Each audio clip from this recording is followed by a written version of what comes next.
লালমনিরহাটের কালীগঞ্জের তুষভান্ডার ইউনিয়নের railway station এলাকায় রেলওয়ের জমিতে আওয়ামী লীগের প্রভাব খাটিয়ে অবৈধভাবে উপজেলা আওয়ামী লীগের দলীয় কার্যালয় নির্মাণ করা হয়েছিল।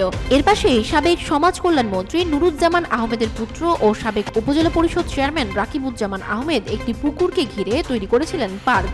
সেখানে বসবাস করা পরিবারগুলোকে সরিয়ে দিয়েছিল ক্ষমতার জোরে।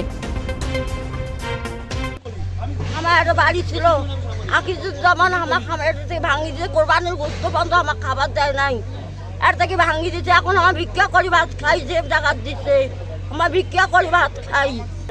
দখল করিয়া গরিব মানুষের বাড়ি ঘর উচ্ছেদ করিয়া এই জমি দখল করিয়া এই পার্ক বানিয়ে দিচ্ছে। অবৈধভাবে সরকারি সম্পদ দখল করে এবং জনগণকে কষ্ট দিয়ে এই সরকারি সম্পদ দখল করছে, সেই সম্পদগুলো এখন এই সরকার উদ্ধার করতেছে। এর জন্য আমি এই সরকারকে ধন্যবাদ জানাই।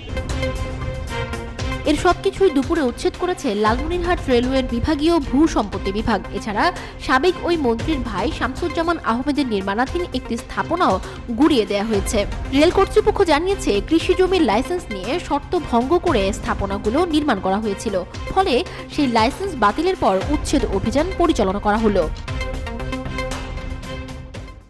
এইটা আগে সাবেক মন্ত্রী মহোদয় ওনার কৃষি লাইসেন্স ছিল, উনি কৃষি লাইসেন্সের শর্ত হচ্ছে কোনো স্থাপনা নির্মাণ করা যাবে না, কিন্তু উনি কৃষি লাইসেন্সের শর্ত ভঙ্গ করে স্থাপনা নির্মাণ করার কারণে আমরা ওনাদের কৃষি লাইসেন্সটা বাতিল করে দিই। 23 সালে বাতিল করে দিয়ে ওনাকে নোটিশ ইস্যু করি যে স্থাপনা সরাই নেওয়ার জন্য। ওনার সরাই না নেওয়ার কারণে আমরা সেই স্থাপনা আজকে উচ্ছেদ করার জন্য আজকে আমরা উচ্ছেদ প্রোগ্রাম